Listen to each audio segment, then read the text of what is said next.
E hoje temos de volta aqui, Sim, de volta no Cris Pereira de Ele volta. veio aqui quando era na FOG, né? Sim. Lá em Santo André. Isso. Eu não tinha nem entrado pra praça ainda, né, cara? Você não tinha entrado na praça? Não tinha entrado na praça. Ah, então não. mais um que de Lopes mudou a vida. Tá Mudou vendo? a vida. Foi no podcast. Depois que eu vi no de Lopes, o Carlos Alberto me chamou. Você teve lá no dia? Então vem cá, vamos conversar. Ok, isso é uma outra coisa. A gente não consegue contar uma história do Carlos Alberto sem fazer a voz do Carlos Alberto, cara. Eu não vi ninguém. Mas você imita bem. Tem gente que não faz meia boca. Só eu gostei, né? Foi mais ou menos. Eu gostei. A risada não, se eu fizer a risada dele, eu tuço, porque eu tô, né? Como é que é a risada dele? Não, aquele... Você tem medo de... É só isso. Você não tem medo de matar ele um dia, não? Cara, não, velho. Ele dá uma aula, né, cara, de saúde até pra nós. É incrível. O Carlos Alberto, ele é casado com uma médica também, então ele tem uma enfermeira 24 horas, digamos assim. Uma enfermeira, não desmerecendo, né, a questão da qualidade da médica, né, mas no sentido do cuidado em si, né. Então, cara, ele é um cara... Ele é aquilo ali que tu vê, né, velho. Ele é... Que as pessoas assistem e perguntam, o Carlos Alberto é daquele jeito mesmo? Ele é exatamente daquele jeito, Então, cara. aproveitando já que você puxou, como é que foi o convite? Como é que você foi parar lá na praça? Eu achava que você já tava na praça quando veio aqui da outra vez. Quando ele veio, ele contou em off pra gente que acho que você ia fazer as primeiras gravações. Eu tava pra entrar, né? Não sei se era um teste ou se eu lembro que você tava no comecinho, assim, primeira ou segunda gravação. Isso, era eu acho que tava assim. bem no início, né, cara? Eu não estava contratado, digamos assim, mas eu fui contratado em 2 meses de casa, já fui contratado. A história da Praça é Nossa, antes até falando, né, que o cara, hoje em dia, tudo que o cara fala tem que cuidar, né, velho? A coisa, aquela cor de cancelamento. Até que eu falei da médica, não desmerecendo a médica. Até parece que a enfermeira não tem o valor da médica. Não, cara, não desmerecendo no sentido dela ser médica e estar cuidando do Carlos Alberto, só para as enfermeiras não ficarem chateadas. Mas já teve um corte. Mas o corte tá aqui, Cris Pereira já teve um corte, já. O corte tá aqui. Cris Pereira, obrigado a se desculpar. Não, cara, porque eu tenho o maior respeito. Sobre a treta com as enfermeiras. Treta com enfermeira. Já começa com treta com enfermeira. Não, vamos. Eu odeio a triagem. A triagem. O cara já acha que já é consulta e não, tem mais um outro passo. Cara, eu fui indicado, cara, antes da pandemia, 1 ano antes da pandemia, pelo Dedé Santana. O Dedé Santana, eu encontrei ele num hotel em Santa Catarina. Eu tava fazendo o check-out, o check-in, e ele chegou. E escutei uma vozinha lá atrás. Pô, eu sou seu fã. Aí eu olhei o Dedé Santana, né, cara? Eu falei, cara, tu não tem direito de ser fã de ninguém. Aí ele falou que ele era casado com uma gaúcha, que mostrou meu trabalho pra ele, e ele era fã do Jorge da Borracharia da época. E eu, pô, que bacana. Ele falou, você não pilha em fazer a praça? Eu disse, nossa. E aí fechou, cara. Fechamos várias datas pra gravar. Só que era uma época que a praça meio que mudava. Fazia às vezes na quinta, às vezes na terça, ia mudando. Então, quando eu tava marcado pra ir um dia, aí mudaram a data, eu já tinha a apresentação, então não tinha como... Então ficou nessa, não consegui. O dia que eu consegui pra gravar a praça, entrou a pandemia. Chegou a pandemia, e aí não consegui fazer.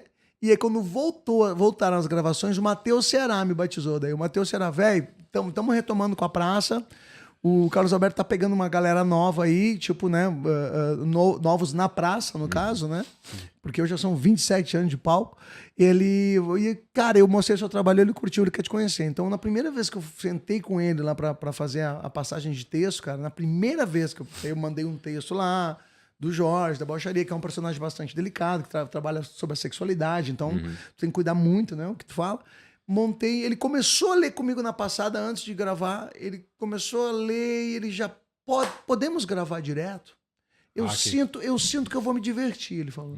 Eu disse, podemos. Você tem alguma deixa que precisa dar? Eu disse, não, a deixa que você der, eu vou entrando junto contigo. Fez a primeira, e depois daquela ali eu nunca mais passei texto. Ou seja, eu nunca passei texto. Que legal. Né? Começamos, e aí eu e o Matheus acho que somos os únicos que não mandamos textos, não tem... deixas pra ele, né? Pra ele largar pra gente poder continuar a conversa. Fazer a escadinha, né? Não tem, cara. A gente chega lá, ele só me pergunta qual é o assunto. Aí eu falo, o assunto é astrologia. Beleza. E aí ele já... Carai, e que aconteceu demais. no início, quando eu tava fazendo o Jorge da Borracharia, que eu chegava pra gravar, cara, e ele já chegava pra mim assim, ó, hoje eu vou te derrubar. Preparei uma boa pra você. Daí ele vinha já com uma história. Você sabe, Jorge, que uma vez, porque aquela coisa, o Jorge brincava com o duplo sentido, né? Aquela coisa. Como é que é pra fazer? Quando estraga o carro, tem que fazer uma chupeta. A chupeta, sabe? Então, sempre o duplo sentido na brincadeira. E desde então, cara, foi esse lance de tu poder estar livre para fazer o teu texto. Eu tenho um conteúdo que é específico, né? Que é uma linha, né? Uma linha que eu trabalho. E aí depois ele conheceu o Gaudêncio, velho. A galera começou a pedir pelo Gaudêncio também e tal. E aí ele foi ver, e esse Gaudêncio? Daí eu mostrei pra ele o material, fiz a primeira vez, ele, guarda o Jorge um pouco agora que eu quero esse gaúcho. Pô, isso é E legal, aí ele né? curtiu pra caramba, cara, o Gaudêncio. E o Gaudêncio tá Há quanto tempo você tava fazendo o Gaudêncio lá? O Gaudêncio vai fazer um ano, cara. Não, eu acho que uns 6 meses, 7 meses. Uns 7 meses, assim. Em setembro, outubro vai fazer um ano que eu tô com o Gaudêncio. Daí eu parei com o Jorge e comecei com o Gaudêncio. Eu comecei com o Gaudêncio no final de setembro. Eu quis até começar com o Gaudêncio em setembro, porque é um mês tradicional, farroupilha, né? Das comemorações, 20 de setembro, né? Tudo pensado. Daí eu pensei, vamos botar o Gaudêncio ali. E ali comecei, ele já... Então ele ficou muito dividido. Cara, e agora? O que eu faço? Bom, vamos revezando. Só que o Carlos Alberto, ele é muito estrategista, cara. Ele acabou querendo o Jorge, porque o Jorge eu não me caracterizo tanto. Então ele até, vamos vender primeiro a sua imagem pra galera ver que é um personagem bacana, a galera vai ver que é você. E depois tu vem com os outros personagens, onde tu surfa mais numa onda mais caracterizada. Tanto que até hoje tem gente que se surpreende quando descobrem que o Jorge é o Gaudêncio. Pô, cadê o Jorge? A galera, cadê o Jorge? O Jorge não tá mais. Pô, bota o Jorge junto com esse gaúcho aí. Né? Que o Jorge é esse gaúcho aí. Ia virar efeito do Chaves, né? Ele recortado roxo em volta. Assim. Chaves e Chapolin, né? É o crossover do Chaves com o Chapolin. Exatamente. Mas isso eu acho muito legal, né? Da galera não identificar que é a mesma pessoa. E a praça tem uma peculiaridade que eu acho muito bacana, que é o seguinte, nenhum humorista faz 2 personagens na mesma gravação. Tu pode revezar. Por exemplo, a Marley, ela faz a Nina, e às vezes ela faz o Sangue, às vezes ela faz a empregada que ela tem.